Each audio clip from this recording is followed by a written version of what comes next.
this, like that, like this, like that, like this, like that.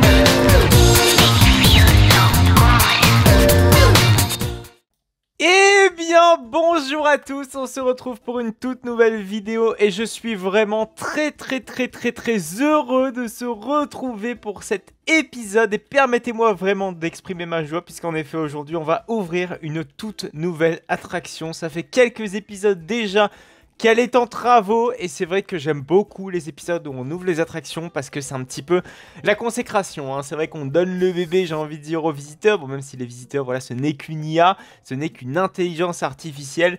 Nous, voilà, on est quand même content parce qu'on se dit, voilà, on a quand même terminé des travaux et vous allez voir que les travaux n'ont pas été de tout repos puisqu'il y a eu énormément de choses qui ont été faites justement du côté de cette attraction. On va aller d'ailleurs tout de suite du côté de la zone Atlantis parce qu'en fait j'ai ni plus ni moins rien à vous montrer d'autre dans le parc hormis la zone Atlantis. Vous allez voir également qu'on va y effectuer de modifications majeures, lourdes dans cette zone Atlantis pour pouvoir justement un petit peu projeter les futures extensions du parc. Vous allez voir, j'ai plein d'idées. Par contre, on repousse clairement les murs, hein. Il faut dire que le parc est pas super grand. Et en plus de ça, bah, y a beaucoup d'attractions qui sont achalandées les uns au-dessus des autres. Et c'est vrai que voilà, le gain de place se fait vraiment ressentir. Le besoin en place se fait vraiment ressentir. Et il y a encore des zones qui sont pas super bien optimisées, notamment côté zone Atlantis, où là, il va vraiment falloir qu'on fasse des concessions. On va pas détruire des attractions, mais on va surtout en modifier une pour qu'on puisse un petit peu libérer de l'espace. Mais j'en parlerai dans quelques instants. Alors, il y a une attraction qui est en test depuis tout à l'heure, vous la voyez dépasser, c'est le tapis volant qui a désormais un nom. Alors c'est contestable, hein. Vous pouvez dire c'est nul Jean-Yop, tu dois changer, mais vous pouvez dire également c'est très bien Jean-Yop. Voilà, c'est en fonction de votre avis, j'ai envie de dire, mais ça vous pouvez l'exprimer uniquement dans les commentaires. Elle s'appelle Storm in the Air. Ça va m'évoquer un petit peu l'air, hein, puisque là on a carrément affaire à un tapis volant. Je voulais pas l'appeler Magic Carpet, tout simplement parce que tapis magique c'est beaucoup trop repris. Donc je me suis dit allez, on va se lancer dans un nom peut-être un petit peu plus élaboré et beaucoup plus sympa. Et vous allez voir que la storyline, ou en tout cas ce qu'essaie de vous faire raconter le bâtiment que j'ai essayé de créer autour, qu'on essaie de créer évidemment depuis quelques épisodes, est intimement lié finalement à ce tapis que vous voulez voir au centre. Alors, quand vous entrez dans l'attraction, quand vous entrez dans la file d'attente qui est pas super grande et qui est pas super large non plus, c'est vrai que vu comment le jeu est configuré à l'heure actuelle, c'est-à-dire avec pas beaucoup de visiteurs, ça nous pose pas de problème. Par contre, si un jour le jeu est lourdement modifié avec plus de visiteurs, etc., je pense que ça devrait poser problème cette file d'attente et on pourrait pourquoi pas faire une rallonge, voilà, de ce côté-ci de la zone. Oh là, j'ai peut-être pas tout cassé parce que finalement, je vais faire des conneries. Mais derrière, il y a encore moyen, voilà, de caser un petit aller-retour en file d'attente plus par là que par ici, voilà, côté du bâtiment là. Mais tant pis, on détruira les petits séquenceurs qui sont accrochés là-bas contre le mur juste ici. Mais bon, ça ce sera pour plus tard. J'ai envie de dire, c'est pas trop le problème. Donc, Storm in the Air, comme vous pouvez le voir, la file d'attente représente un petit bazar, voilà, donc avec des petits pots en terre cuite, mais également du tissu, voilà, qu'on peut retrouver juste ici, qui va servir en fait, si vous voulez, à la fabrication du tapis magique. Et ce tapis magique, si vous voulez, eh ben, on prend place dans ce fameux tapis magique, donc pour pouvoir faire voilà, ces petits allers-retours. Voilà, en fait, si vous voulez, c'est un petit peu un savant fou, voilà, qui a construit ce tapis magique avec du tissu. Voilà, il a trouvé ses matériaux principaux, j'ai envie de dire, dans un bazar. Et après cela, voilà, donc il a créé son petit tapis magique. Et malheureusement, il va se passer des choses, c'est que en volant avec son tapis, il va se passer voilà quelques petites péripéties. Et c'est ces airtime qui font vivre un petit peu la tempête de manière assez calamiteuse et catastrophique. Voilà, donc c'est un petit peu en ça que ça s'appelle Storm in the Air.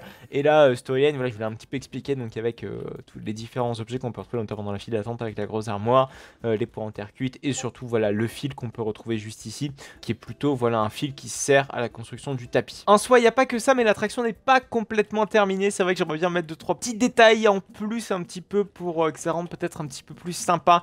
Peut-être des enluminures au niveau du plafond. Voilà, c'est vrai que le plafond me paraît un petit peu vide et certains endroits, notamment ici, voilà, ça me paraît beaucoup trop plat. Même ici, hein, c'est vrai que ça manque d'une petite statue ou quelque chose, voilà, qui fasse un petit peu ressentir finalement les différents matériaux. Mais c'est vrai que cette façade-ci, avec les différentes étagères, avec le tissu, avec les pots, franchement, c'est très sympa. Le tissu, pareil, hein, c'est que de la forme primitive. En fait, ce que j'ai fait, c'est que j'ai mis un cylindre relativement gros de tissu et derrière, j'ai un petit peu mis des tout petits cylindres au niveau des extrémités, voilà, pour faire un petit peu l'enroulage, voilà, de ce tissu. J'ai également fait un rappel avec ce tissu juste à l'extérieur de l'attraction, donc voilà, avec une petite charrette. Et on peut retrouver, voilà, donc la partie du bâtiment qui n'est pas complètement terminée. C'est vrai qu'on avait fait ce petit parterre de fleurs, enfin qui n'est pas un parterre de fleurs, qui est plus un parterre de palmiers, voilà, histoire de donner un petit peu plus de verdure à notre zone thématique de ce coin-ci du parc. Et c'est vrai que le tout est vraiment très très sympa. Donc un prolongement de bâtiment ici, et derrière, voilà, un peu de verdure avec de la pierre, etc., des enluminures, voilà, des choses plutôt sympas. Une sortie qui est plutôt sobre, hein, mais c'est vrai que les sorties, c'est plus un endroit où on va passer vraiment assez vite fait. Voilà, c'est pour ça que je n'ai pas voulu le thématiser. Même les grands parcs d'attractions n'ont pas tendance à énormément thématiser leurs sorties, qui est un peu dommage parfois. Mais voilà, écoutez, moi j'ai pas trouvé ça nécessaire parce que vraiment le plus important, j'ai envie de dire, à thématiser, c'est la file d'attente et au niveau voilà du Flying Carpet. Voilà, donc juste un chemin pour rejoindre notre chemin principal qui est donc notre parc d'attractions. J'ai mis des poubelles également dans la zone qui va pas tarder à ouvrir, hein. Ces poubelles là vont disparaître dans quelques instants. Bah écoutez, je vous propose qu'officiellement Storm in the Air est donc la 3e attraction de notre zone thématique Atlantis. Enfin on a, j'ai envie de dire, un flat ride qualitatif. Parce que c'est vrai qu'auparavant, on avait, souvenez-vous, je pense qu'il faut le dire, hein, dans cette journée d'inauguration, qu'il y avait qu'un top spin pas forcément bon. En tout cas, il était vraiment pas très très bien thématisé, pas super réaliste, pas joli du tout. Et là, voilà, donc là, en enlevant les palissades, je pense que ça devrait aller beaucoup mieux. Le tout est vraiment beaucoup plus sympa, beaucoup plus chouette, beaucoup plus beau aussi, mais c'est tout le but de la manœuvre, c'était d'offrir une nouvelle attraction qui soit en même temps familiale, en même temps thrill, hein. C'est vrai que les deux étaient un petit peu visés, qu'on essayait un petit peu de caser tout du moins cette attraction dans cet espace suffisamment restreint. Également la file d'attente, je pense que vous en doutiez, voilà. Je pense que c'est vraiment mission réussie et ça j'en suis très très fier. Voilà, donc Storm in the Air est officiellement ouvert au prix de 18 $. Écoutez, voilà, on est en train de ajuster les tarifs d'entrée de nos attractions en live, j'ai envie de dire, mais c'est tout de même nécessaire parce que c'est vrai que j'y fais pas très très attention à ces tarifs d'entrée, mais c'est assez important, voilà, pour garder le parc à flot, même si au vu du nombre d'attractions, comment ça tourne comme sur des roulettes, j'ai envie de dire, on n'a pas trop de problèmes au niveau des finances. Voilà, c'est toujours au niveau des crédits où ça pose problème, mais ça je vous l'avais dit durant la mise à jour correspondante. Voilà, donc Storm in the Air, j'ai envie de dire, c'est un petit peu le chantier passé désormais, ça appartient au présent avec tous les visiteurs qui vont pouvoir un petit peu découvrir cette attraction. Je vous propose d'y revenir en fin d'épisode un petit peu pour voir les avis des visiteurs. C'est vrai que ça va prendre un petit peu de temps parce que le temps que les visiteurs se rendent compte qu'il y a une nouvelle attraction ici, ça va prendre du temps, voilà, ne serait-ce que de se déplacer. Ils ont plus trop tendance à aller dans ce coin-ci du parc parce qu'il ne reste plus que 2 attractions ouvertes. Celle-ci, qui n'a pas de nom, et malheureusement, il va falloir que je retourne dans mes anciens épisodes pour pouvoir le renommer et remettre correctement son nom. Et Storm d'hier, voilà, qui s'appelle Flying Carpet, mais non, il faut l'appeler Storm in the Air. Voilà, c'est beaucoup mieux quand même comme ça. Mais il y a une attraction qui est temporairement fermée, c'est celle-ci. Je vous l'avais un petit peu teasé en tout début de cette vidéo. C'est que je voulais un petit peu changer certaines règles. Pas certaines règles en tant que telles, mais surtout, voilà, changer 2-3 petites choses dans le parc, notamment au niveau, voilà, de ce fameux water coaster qui date quand même pas mal. Alors, on va pas vraiment tout changer, hein, ne vous inquiétez pas, c'est plus une réhab un petit peu qui va nous permettre de changer un petit peu le parcours, puisqu'en effet le layout prend une place absolument démentielle. C'était quelque chose que j'avais déjà relevé durant la construction de ce ride, hein, c'était il y a très longtemps. Souvenez-vous à l'époque, hein, si on fait une petite rétrospective, juste avant dans cette zone thématique, on n'avait pas un water coaster puis un hyper coaster Bolliger et Mabia, on avait juste un flying coaster énorme, magnifique, bon, qui a commencé à devenir beaucoup trop vieux pour pouvoir être regardé. Donc c'est pour ça que derrière on a décidé de tout casser pour pouvoir remplir ça par 2 autres attractions qui sont encore mieux, un hyper coaster, un water coaster. Mais voilà, il était temps un petit peu de tourner la page et donc d'avoir de nouveaux coasters. En plus de ça, on avait également un flat ride, donc voilà, c'était l'ouverture en tout cas d'une grande zone thématique très sympathique et très chouette. Mais au-delà de ça, j'avais dit durant la construction que le water coaster était beaucoup trop gros et qui empiétait beaucoup trop par ici, tout simplement parce que je souhaitais à terme, voilà, offrir une nouvelle zone thématique au parc dans ce coin-ci du parc. Et vous allez voir que l'espace là à l'heure actuelle était tellement restreint que ça me limite énormément dans la construction d'une nouvelle zone thématique et je veux absolument éviter ça. Donc c'est pour ça qu'en réalité dans cet épisode on va dévier le water coaster, on va garder une partie du ride, c'est-à-dire le premier virage, mais derrière on va un petit peu tout casser et on va essayer un petit peu de compacter une hélice si vous voulez, juste avant le splash final, juste avant le splashdown. C'est pour ça que l'attraction était fermée, voilà, donc elle est en réhab et derrière donc pour être modifiée et avoir un layout légèrement différent pour pouvoir offrir un petit peu plus de place à nos visiteurs juste ici. C'est vrai qu'en plus de ça, avec le multi-launch coaster qui est juste à côté, derrière ça nous offre encore moins de place. Donc malheureusement le multi-launch coaster il est quand même relativement récent. Donc c'est pas lui qui va subir des modifications. C'est plus voilà le water coaster. C'est plus simple de modifier un water coaster que modifier un Blitz coaster Intamin. Tout simplement parce qu'un Blitz coaster Intamin, voilà, c'est des calculs de chez Recalcul. Un Mac c'est un petit peu à la bonne franquette, hein, très honnêtement, les water coaster Mac. Pas trop besoin de calcul, on va dire. Ça peut être rafistolé sans problème. C'est comme ça que c'est conçu en plus à la base sur le water coaster. Enfin, en tout cas à l'époque, bon, désormais c'est moins le cas avec Krampus Expedition qui possède des dernières technologies, etc., etc. Donc c'est plus vraiment les mêmes méthodologies que maintenant. Mais voilà, c'est vrai que les water coasters type Poseidon, Journey to Atlantis. Oh, Journey to Atlantis, je pense que ça a dû commencer bien à être conçu par ordinateur. Mais c'est vrai que Poseidon, c'était compliqué, c'était encore assez archaïque. Hein. Quand on parle de conception par ordinateur, c'est vrai qu'on pense tout de suite, voilà, gros ordinateur avec gros logiciel, etc., etc. Mais il faut bien se rendre compte, les premiers coasters avec conçus par ordinateur, on cite souvent Gujo X là-dedans, c'était pas des gros ordinateurs qui pouvaient faire des calculs absolument dingues. Hein. On était quand même dans du rustique, on faisait pas tout par ordinateur. Hein. Maintenant, c'est vrai qu'on a tendance à faire tout à 100% par ordinateur, mais avant c'était vraiment pas le cas, on n'avait pas la puissance de calcul, faut du moins pour avoir autant de choses et pour tout simuler par ordinateur. Bref, je vous propose donc de détruire la fameuse partie incriminée par ce retract, par ce triste retract j'ai envie de dire. Et c'est vrai que c'était également le tout premier coaster, ça je m'en souviens très très bien, avoir été conçu avec... Maintenant les formes complexes on avait déjà fait avec ça, mais je sais plus ce qui était nouveau, mais il me semble qu'il y avait quelque chose de nouveau qu'on avait conçu avec ce water coaster. Ça va nous permettre évidemment de fluidifier un petit peu le tracé qui est un petit peu archaïque parfois, même très souvent, on va pas se mentir. D'ailleurs, je suis en train de regarder... Non, ouais, j'ai eu peur qu'on tournait tout le temps à gauche, mais non, là, on va repartir à droite, donc voilà. Ce sera grosse hélice à gauche et grosse hélice à droite, et ce sera plouf. Mais j'ai envie de dire, je pense que ce sera pas impossible que le coaster sera légèrement plus long que ce qui ne l'était avant sa destruction. On va voir ça en quelques instants. On va déjà faire ce qu'il faut pour avoir une belle petite drop déjà. Donc drop pas trop inclinée parce qu'on est dans un water coaster. Les water coasters n'ont pas un empattement suffisamment large pour pouvoir prendre des transitions super folles. Hein, on va pas se mentir. Donc on va partir sur une petite hélice.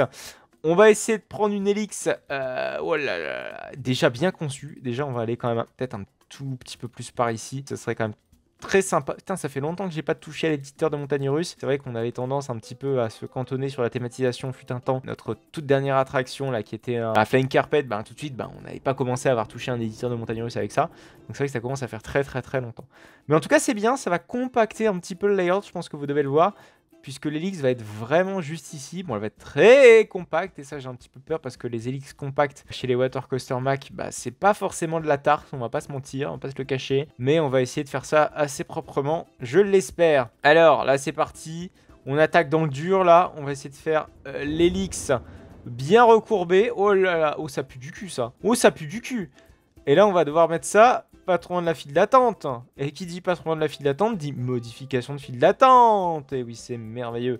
Enfin, modifier la file d'attente aussi. Ah, super. Bon, au moins, ça va nous permettre un petit peu de renforcer la thématisation de notre file d'attente. Ça, ce sera pour plus tard, ne vous inquiétez pas. Donc, on fait une grosse hélix. Hop, hop, hop, hop, hop. Oh, par contre, l'hélix, elle a pas besoin d'être aussi inclinée que ça. Faut pas déconner non plus. Hop.